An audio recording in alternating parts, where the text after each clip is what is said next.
I'm Dhwanit, and today I'm a secretary at Brain Science and Cognitive Society, and I'm from the Chemical Engineering Department. And today I'm going to present, and we are going to talk about reinforcement learning. Yeah, so let's start. So, what reinforcement learning is? So, yesterday you guys had learned about machine learning and neural networks and deep learning. So, how is it different from that? So, mainly machine learning is divided into three parts, that is supervised learning, unsupervised, and reinforcement learning.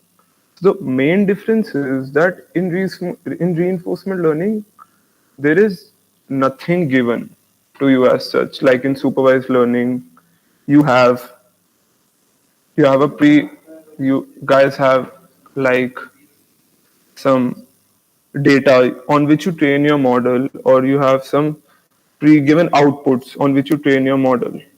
In reinforcement learning, your model is basically an environment, and there is an agent which learns on itself by taking actions and on the basis of those actions, it receives a reward.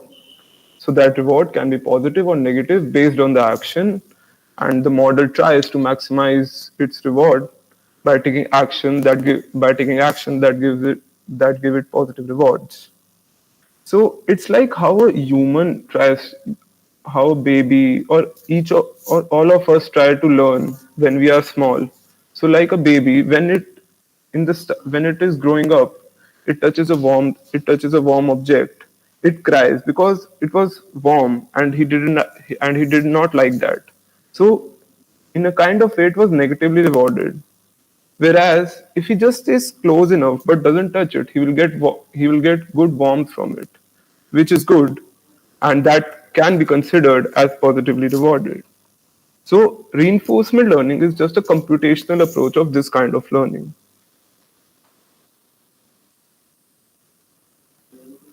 So in recent years, we have seen a lot of improvements in this fascinating area of research.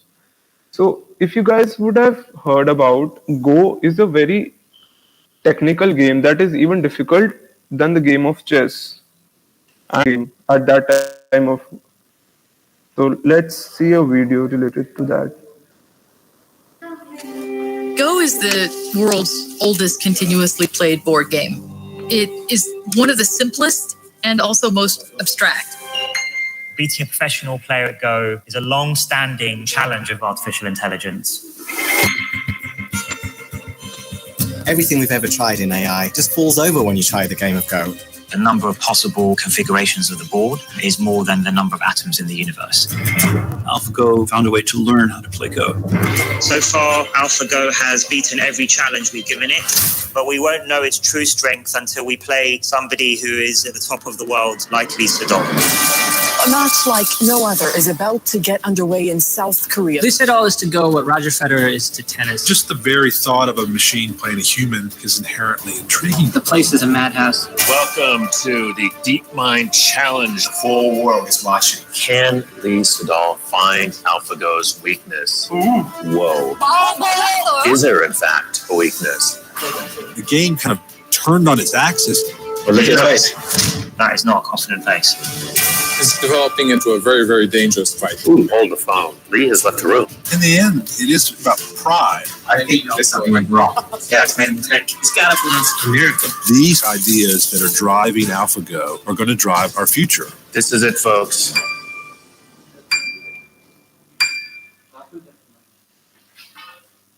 Okay, so you saw. So there is this. This is a whole film that you can go and watch. It is kind of like a documentary on AlphaGo, which is a reinforcement learning model that was built to play Go. This is an application of reinforcement learning in today's world.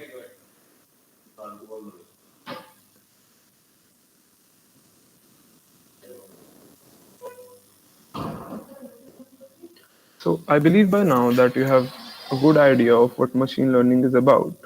So you can see the difference between reinforcement learning and supervised learning. It is clearly visible that in supervised learning, you have previous data that you train on and then predict the future data. But in reinforcement learning, you don't have any previous data. You just work your way around in the current environment.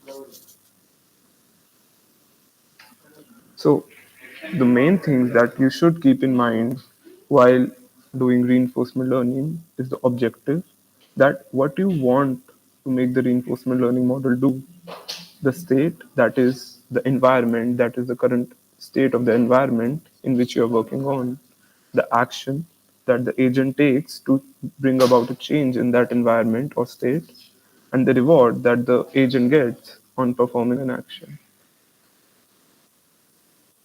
So you see that agent and environment are two basic things of a reinforcement learning model, and the agent brings about, takes actions and brings about changes in the environment. So you see, the environment and agent are linked with the help of a state. And when the agent takes an action, it brings about a change in the state of the environment. And then the environment gives the reward to the agent, which changes the state of the environment.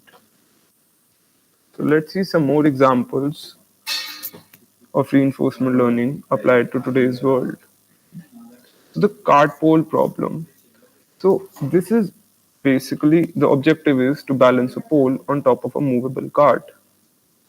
So the state can be, the angle can be different, the angular speed can be different, the position, the horizontal velocity of the cart. There are a lot of factors that the model has to take in account. And the action that the model has to take is to apply a horizontal force on the cart. That's the only action that it can take. And the reward it gets is one at each time step if the pole is upright. So you see, slowly the model builds on upon it, and when it gets reward, it gets incentivized, and it goes on from there.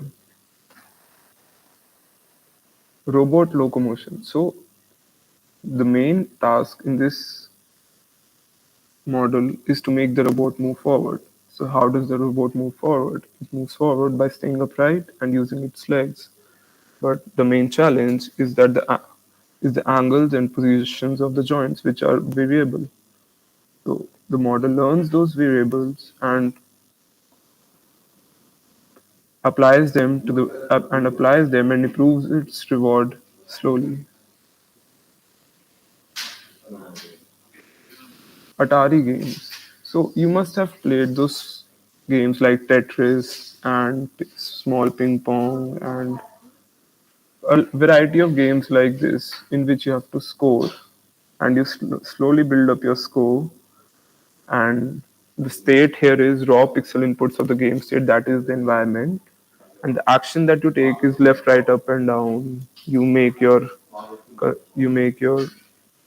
bat or whatever there is move around in the game, and your score increases or decreases at each time step. We saw Go. So the Go is basically a game where if you enclose the pieces of the opponent with your color of pieces, then you increase then you increase. Basically, the motive is to maximize your pieces on the game, on the board. So here the action is where to put the next piece down, and reward is the win that you gain at the end of the game. So now let's dive into the engineering aspects of the reinforcement learning. So we got the feel of it, the basic flowchart that we got, that there is an environment and it has a state that the agent sees. The agent takes an action, it gets a reward from the environment, and the environment goes on to the next state. So how can we mathematically formalize this? Markov decision process is a good algorithm that has been there for a long time, and it is very useful in the domain of reinforcement learning. So Markov property states that the current state completely characterizes the state of the world, which means that all the variables of the environment can define what is going on in, at the moment. So there are a set of variables that we need to check here. So S stands for the set of possible states, A stands for set of possible actions, R for the reward, P for the probability or distribution, and gamma for the discount factor. These variables will be used ahead for mathematical equations, but you don't need to go so much deep dive into them because later we are going to see a framework that doesn't need all these mathematics. Just you can implement the model if you get the concept. So we have the whole process. So at time step t0, the environment initializes its state as s0, and then until the task is done from t0, the agent selects an action. The environment samples a reward on the basis of the action and the state, and the environment samples the next state on the basis of the previous state and reward, and the agent receives reward and the next state is visible to it after that. So a policy is a function from S to A that specifies what action to take in each state. And we want to find a policy that maximizes our reward. So that is what we want, that we need to reach the highest amount of reward by taking the least number of steps in the most. That is the, what we need. So we can see a simple environment in front of us. What we need to do over here is reach one of the terminal states, that are the gray boxes, in the least number of actions. So we can consider that we are in one of the given white boxes, and we need to reach these gray star boxes by taking the least number of steps. So here we see that there are two types of policy. One is the optimal one and one is the random one. In the random one, from each white box, we can go in any number of in each direction possible. But we don't want that. That is a random aspect. You never know how much time you can take. But in the optimal policy, we can see that there are only a few number of directions that you can take from each box so that you go to a specific gray box in the least number of time. So this is what U star is. We want to find the optimal policy U star that maximizes the sum of rewards. But how do we handle the randomness? Randomness, that is what reward that we need to give. So for this, we maximize the expected sum of rewards. So basically, this is a bit you can you might not get what we are going into the maths and all, but this is just an overview, and you don't need to go too much into the maths. And if you're not comfortable with the equations, that's fine. They are not that much important, but yeah, if you can get a hold of it, that's very good. Formally, here pi star is represents the expected sum of rewards, and here gamma is the discount function, and we maximize the expectation on the basis of rewards and the other factors. Yeah. So value functions and Q value functions. So a policy produces sample trajectories or paths that it takes. For a variety of actions, there are different. It builds up a path, and along that path we take we add the value functions and the Q value functions. So the value function at state S is the expected cumulative reward from the following policy from state S. So the value function only depends on the state, but the Q value function at state S and an action A is the expected cumulative reward from taking action A in state S and then the following policy. So basically, the Q value function gives the reward that gives the reward on the basis of both the state and the action that it took. The Bellman equation defines how to get basically Q star, that is the maximum expected cumulative reward achievable from a given state action pair.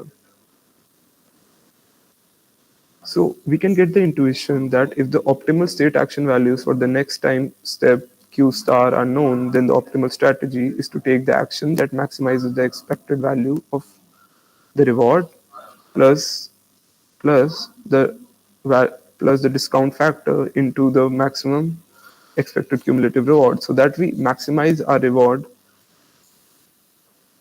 to a great extent.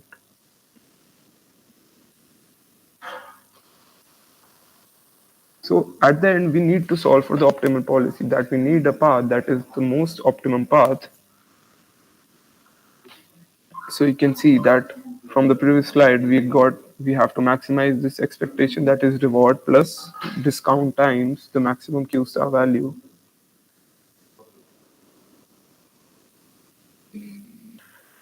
So these are the basics that if you want to code the whole model by scratch. But these days we have a different number of libraries and frameworks that allow to run these models without writing all this mathematical jargon. And you don't need to learn all this. You just need to learn the intuition behind this, that how all it works. So what we can take away from this, that from the working at the applications, we can see that we can make a reinforcement learning model do a variety of tasks that a normal person can do, and that too better than a skilled professional. We saw this in the game of Go, that an AI model that was trained on previous experiences that it took itself was able to defeat the champion of the game. So what do we have in store in store next for you? The assignment that we are going to have for reinforcement learning is this. So the frozen lake problem. So imagine that there is a frozen lake stretching from your home to office. You have to walk on frozen lake to reach your office. But there are holes in the frozen lake, so you have to be careful walking on the frozen lake to avoid getting trapped in the holes. So basically, you have to train a reinforcement learning model over here so that your your agent does not walk on the frozen lake and does not get trapped in holes and reach the office in optimum time. So we don't want you to hard code all the model and use the gym library, that is a free open source library from OpenAI, to set up a frozen lake environment and then finally give the Q table. So first I'm going to explain what gym is and give you a small overview of it. So GIM is a toolkit for developing and comparing reinforcement learning algorithms. It supports teaching agents like everything from walking to playing games like ping pong or pinball. So getting started with GIM. So GIM is a toolkit for developing and comparing reinforcement learning algorithms. It is very easy. So you can install this. This is a library in Python only, and you can install it easily using pip. You can also build from the source, that is a different thing. The main thing that eases everything in Gym is that you can create an environment just by writing a few lines of code. You can, here is an example of code that using which you can make the cart poll environment, and this will run an instant of this environment for 1,000 time steps. It should, while running this, it should pop up a window which should look like this.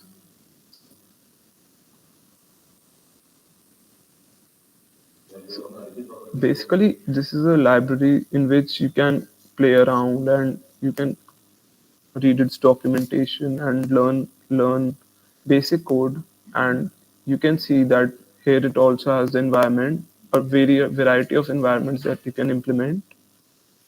And the main one that we are going to use is the frozen lake environment. And you can basically use this one and import this and write a few code, and you can easily solve the assignment in approximately 15 to 20 lines of code. And so this agent basically controls the movement of a character in a grid world. Some tiles of the grid are walkable and others lead to the agent falling into the water. So additionally, the movement direction of the agent is uncertain and only partially depends on the chosen direction. The agent is rewarded for finding a walkable path to a goal tile. That is the point, that you need to reach to the goal tile as early as you can. Basically, you can work around in this, and I guess that's it from my side. And the next group can take on.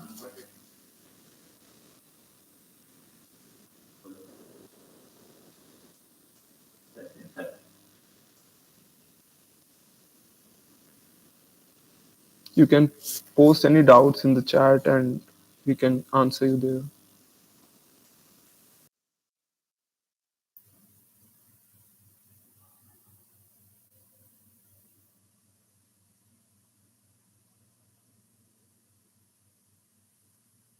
Hi everyone, I'm Akanksha. I'm a secretary at BCS and I'm going to be talking about spiking neural networks. Spiking neural networks are a variation of neural networks that aim to be a little bit closer to the actual way that brains work in animals. So, why do we build neural networks in the first place, right? We build neural networks because we want to do tasks that usually humans do. Tasks like writing a book, tasks like understanding language, tasks like identifying images, tasks like playing a game. All of these tasks are done very, very easily by the human brain. So it obviously makes sense to look to the human brain for inspiration and make a neural network that works a little bit like the human brain. And this is exactly what spiking neural networks do. They look at the brain, they look at how usual artificial neural networks are different from the actual brain, and then make a neural network which is similar to the human brain, which is similar to how actual neurons within the physical brain work. Okay, let's look at how these neurons work. We all know that inside of our brains, there's a bunch of cells called neurons, and these neurons are connected to each other via synapses. And these neurons are basically the things that do the thinking part inside of our brains. What is different between artificial neurons and biological neurons is this. In biological neurons, there is a quantity called membrane potential. When this membrane potential keeps changing. So when this membrane potential rises to a certain point, when it reaches a threshold value, the neuron fires. So the neuron is spiking or is firing. And when it fires, it sends signals to all of the neurons around it. And this is basically how neurons and brains work. All neurons have a certain potential, and when the potential reaches a certain point, they fire and they send a signal to all the neurons around them. They use the synapses connected to them and send signals to all the neurons around them. And these signals then influence the potential of surrounding neurons. And this is basically how human brains work. There is a spike, and that spike sends signals to other neurons, which changes the potential of other neurons, which then makes some other neurons spike, which then sends signals to more neurons, and so on. And this spiking is basically what creates thoughts and memories and processes inside of our brains. But as we've seen in usual neural networks, in usual artificially made machine learning algorithms, there are no spikes. There are just neurons which take a certain input and give a certain output. They don't have points at which they spike. They don't have points at which their potential rises and falls. And this difference is what spiking neural networks change in machine learning. So in machine learning, we then implement this spiking. And that makes SNNs. What exactly is a spike? So in a machine, when building a neuron will basically be a cell which has a value called potential associated with it. So each neuron will have a potential. And this potential keeps changing. This potential is influenced by a lot of things. We'll get to that later. But what is important is this, again, that when the potential rises to a certain point, when the potential has reached a threshold value, the neuron will spike, the neuron will fire, and will send a signal to all the other neurons. And just after the spike, the potential will fall back down to minimum. So this spike will send a signal to all of the other neurons. And what does this signal exactly do? This signal changes the potential of all other neurons, which makes more neurons fire, which makes more spikes, and which means more neuron spiking. So a spike is basically that point in time where the potential of a neuron increases above a threshold level, which means that signals are sent to more neurons. And that is what basically a spike is. And the spike is the central idea around spiking neural networks. And this is the idea that actually helps us simulate human brains. This is the actual idea that actually makes these networks function. So while in usual neural networks, we just have neurons which take a number as input and give a number as output. In spiking neural networks, these networks take spikes as input and give spikes as output. So this is a representation of how spiking works. So this circle in the center is the neuron. X1, X2, X3, X4 are signals it receives from outside, which change its potential. And this line going forward is the output it gives when it spikes. Just when it spikes, it will give an output, and that output will influence the potentials of all the other neurons. And right after that, the potential of this neuron goes down, and then more neurons spike, and so on. What are spike-based neural codes? As I've told you before, usual neural networks take in numbers as inputs and give numbers as outputs. But spiking neural networks don't take in numbers and give off numbers, right? They take in spikes and they give output as spikes. But the problem is the things that we're trying to do. What are we trying to do? We're trying to teach a spiking neural network language. We're trying to teach it how to understand human language. But language cannot be represented in spikes. Similarly, if we're trying to teach a network how to recognize an image, if we're trying to teach a network how to recognize if an image has a cat or not, in that case, you have to somehow represent the image. You have to somehow give the image as input and take some sort of output. So you have to somehow convert the image into spikes. And this conversion of the image into spikes is what is done using neural codes. So usually in a usual neural network, you convert the image into a matrix of RGB filters. We convert it into pixels and we give these pixels as input. For spiking neural networks, we use a neural code which converts these pixels into spikes, and these spikes are then given as input to the network. So there's a lot of types of neural codes. Some of them are binary, the rate and latency and temporal codes. We'll see two of them, these codes today. The first one is binary codes. Binary codes are pretty simple. They're like this. They say that if a neuron is spiking, then the value of the neuron is 1. If a neuron is not spiking, then the value of the neuron is 0.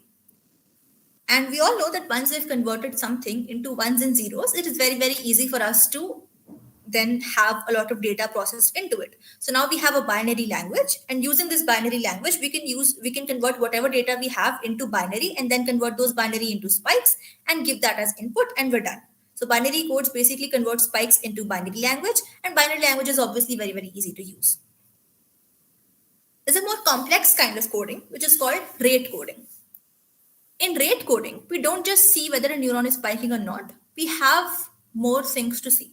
We consider a particular time interval. So for example, we consider an interval of 10 seconds.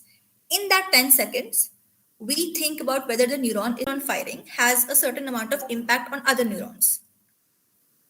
What amount of impact will a certain neuron have on other neurons is the synaptic weight of this synapse. So the weights or the values that we will be changing is how much one neuron has an impact on other neurons and how much one neuron has a connection with other neurons. So the weights that will be altering will be the impact of one neuron spiking on all of the other neurons. And by altering these weights, we will finally have some sort of value that is very, very close to the actual value needed, and will be able to produce very, very accurate results from the neural network. This is how learning happens, by altering how much one neuron impacts the other, and how much one neuron impacts the other is basically called a synaptic weight. We control this thing, we change this thing according to what output we need. We use gradient descent, we use all sorts of mathematics to determine how much we have to change these synaptic weights, and we finally get a synaptic weight which is perfect for us. And that is the weight that will give us a neural network.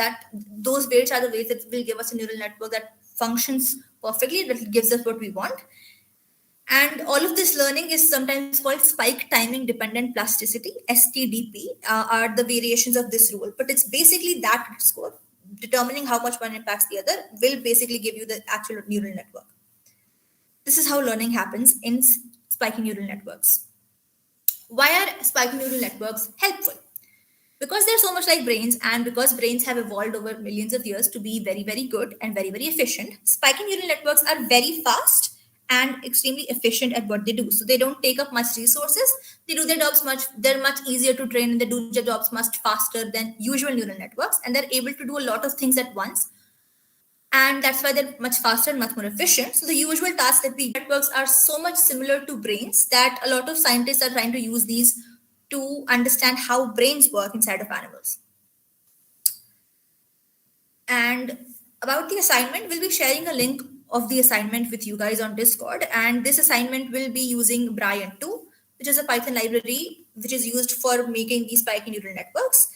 This assignment will cover the basics, and you'll start by building one spiking neuron, and then you'll add more neurons, and you'll finally have a big spiky neural network that you can use to actually do stuff. It's going to be very exciting. We're looking forward to sharing this assignment with you. Thank you.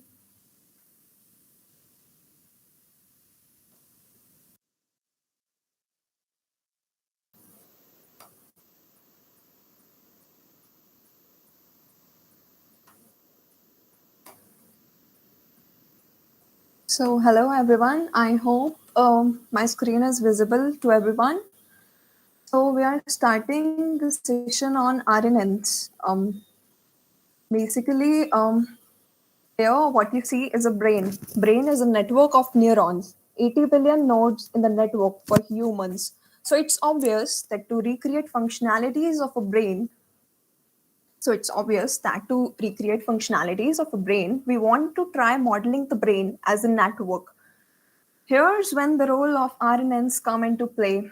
Recurrent neural networks are extremely manageable, yet super rich. So what we get from them are the rich dynamics, which are internally generated dynamics that are actually the foundation of neural circuits that you see in the brain. And of course, that is why they make such good models of neural function. Now let's look on the theory of cognition as dynamics. What you get to learn from this term, cognition as dynamics, is cognitive actions, behaviors. Processing of all those things is just dynamic. So what we are going to do is to try and put together the building blocks of such a theory.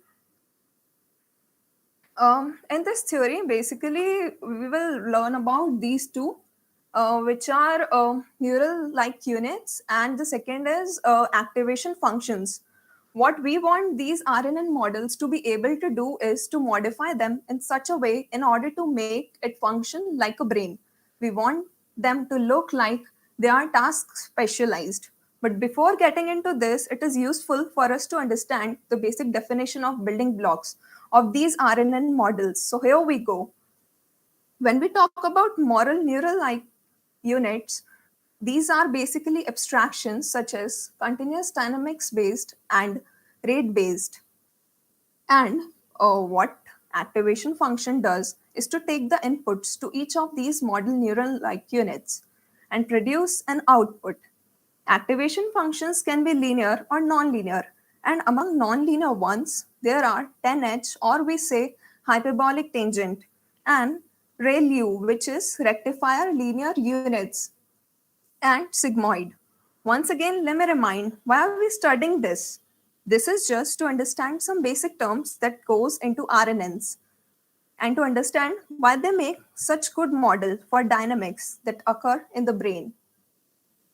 Basically, connections between neurons is basically how every model neuron-like unit is connected to every model neuron-like unit.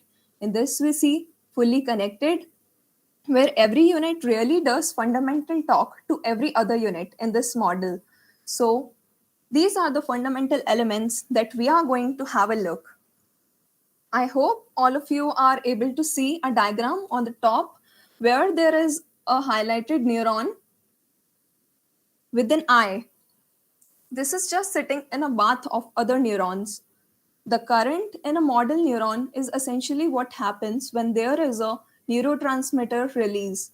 Neurotransmitters come into this bath, channels open up in the cell, and the current flows into the cell.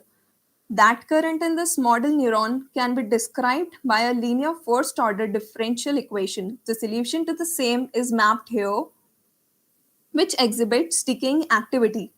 Tau here is a time dependence to this, which controls how fast this current decays to zero. So this introduces the concept of synoptic time constant. Instead of this, if we replace negative of xi with a positive of xi in the RHS of this equation, we see unstable activity, which is highlighted with the red graph. So linear models can either decay to zero at a long term or they can explode and become unstable. Like for example, in the RHS, the graphs are there for stable patterns, and in the RHS, there are graphs for unstable patterns, which clearly explains everything which I'm speaking. A solution to this is just this neuron receiving a constant input, and instead of decaying to zero, it goes to a different constant value at the end. Now we'll have a look upon nonlinear RNNs. The dynamic patterns are either transient or ongoing, and transient activity patterns behave exactly like they did in the linear case. Like in the previous slide, what we see in the stable patterns is exactly what here is the case of transient, right? Now, in the persistent or ongoing case, they can go to a fixed value. And in this case, it's non-trivial fixed point. As all of you can see, this is a non-zero value, or they can oscillate and be ongoing all the time. So in the nonlinear RNNs model, the dynamic patterns, rather than becoming trivial, become transient or ongoing. The Jij here represent recurrent weights, which are the entries of matrix J.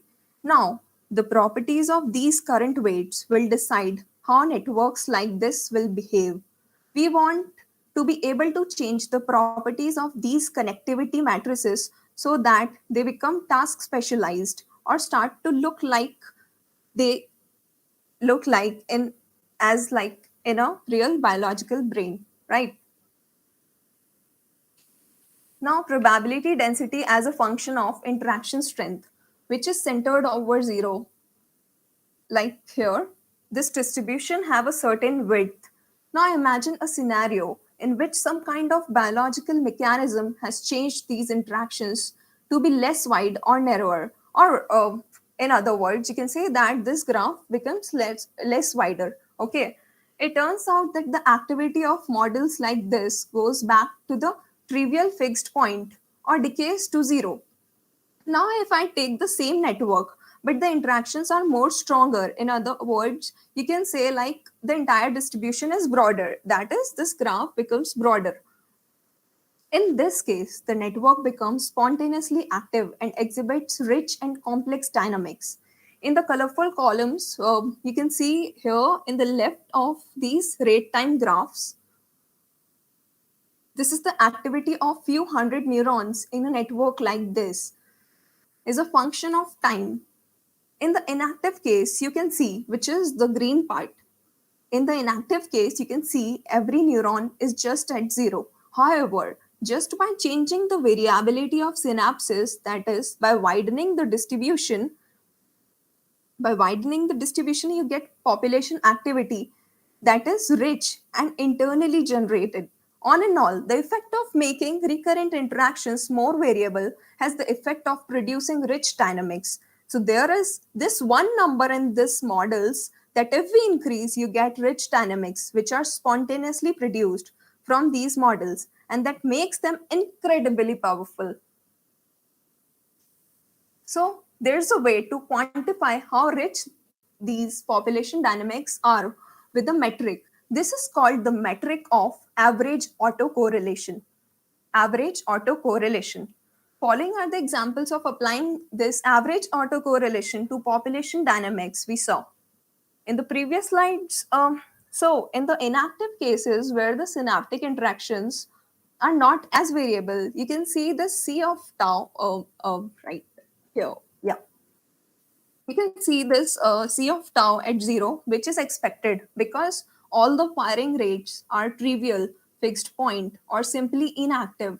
Now, in the spontaneously active case, as we have saw in the previous slide, when the network had variable recurrent interactions, the function has this interesting shape. It has an initial high variability, which is indicative of internally generated ongoing activity. Right. I hope right till here all of the things are clear. Now we'll have a short overview on dimensionality reduction. Um, Here we are plotting the activity of top 3 highly active neurons in 3D, and we get a state space view, which is very chaotic. But if we apply strong input, that is I is greater than I critical, then we can see a periodic or a stable pattern in the activity of neurons. Like for example, when you would be given the assignment, you will see another technique of dimensionality reduction, which is PCA, principal component analysis. There you would be gonna learn more about this. And I would say if you would have any doubts regarding that or any things like in detail, if you want to know, then you can ping us or feel free to contact us. I would request Siddhant to take it up from here. Siddhant, please. Okay, I will share my screen now. Yeah.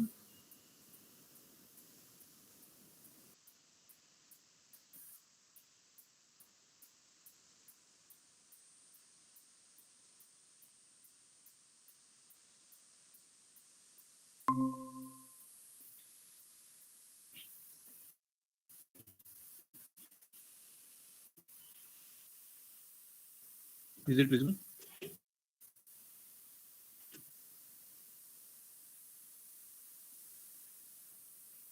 No? Can anyone confirm?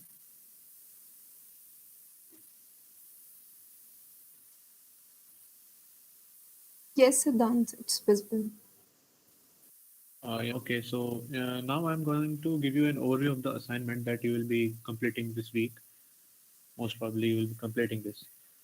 So this is the problem statement one. And here, as you can see, this is the same equation that you have seen in the previous slides. Okay, in the lecture, you have seen this same equation, equation number one. And what we are going to do in this notebook, you have to first copy this notebook, and then you have to complete the codes and answer these questions. Okay, this is a very simple question. And approach, the mathematical approach that we're going to apply here, are a bit different than what you have been taught in the lecture. Okay, this is further what we can say support your understanding of the recurrent neural networks. Okay, so these are some questions. These are 5 questions here, and then this is the codes that you have to complete. Okay. So it's not very tough. All the values are given, all formulas are known to you by in the slides. Everything is given to you. You just have to take care of some small little details. For example, we have told you this J, it is drawn, it is sampled from a Gaussian distribution. Okay, and this G square by N, that's the variance, that broadening, that the measure of the width of that Gaussian distribution is G square by N. It's the variance. Okay, just keep all the terminologies in your mind and try to attempt this, and you'll be able to do it easily. And this is the up to this is the E question. Then you will have the F question, where we will change this. You have been told that we are introducing non-linearity, right? That phi is a function which takes input and it into the non-linearity into the network. So there are different types of non-linearities, as you have been told, ReLU, TANH, and many. And this is one another variation of that same non-linearity, a modification of the tan-h function. And then you will implement this code. And please read these comments here very carefully. And one more instruction: only you have to insert the code only when it is written like this, in between the start code here and the end code here. Only in between them you have to include your code. Okay, and nowhere else. Do not touch other things. Okay, and yeah, let's move on further. This G exercise, this is an optional exercise. If you want to do it, then you can. Depends on your curiosity and your uh, level curiosity only. Then this is the problem 2, no statement. And here this A and B, C, D, everything, these are not actually questions. Okay, they are just concepts which will help you in solving the code snippets even next. So this is the next code that you will be solving and completing. Again, you have to only fill the code between the start code here and this end code here. Okay, and many of these are just repetitions. Like you will be, when you will see the assignment carefully, you will see that the J here, J eigenvalue, and this theta, all you have already implemented. Okay, then and this next step, this is what you have to implement extra here according to this formula. Okay, so everything is in this book. You just have to be very careful and present minded, note everything and complete it carefully. All the equations have been marked and numbered. You will not have any difficulty in finding where to find what equation to use, what formula to use. Everything is given to you. Then this is just to plot the function. And then this is the last. We talked about PCA. Right? You're going to learn about PCA in this ith point. How we do PCA. PCA is basically, it's a bit complex for you right now, so you just have to follow the code naively, follow whatever is written here, and follow it all naively. Okay. Yeah. So that's basically it. And if you have any problem, any difficulty, any queries, you can feel free to contact us. Contact us, techies or coordinators. You find us on Discord channel. Join the Discord group, and you will find everything there. I hope you have enjoyed this whole lecture. And yeah, that's it. Now I'll stop.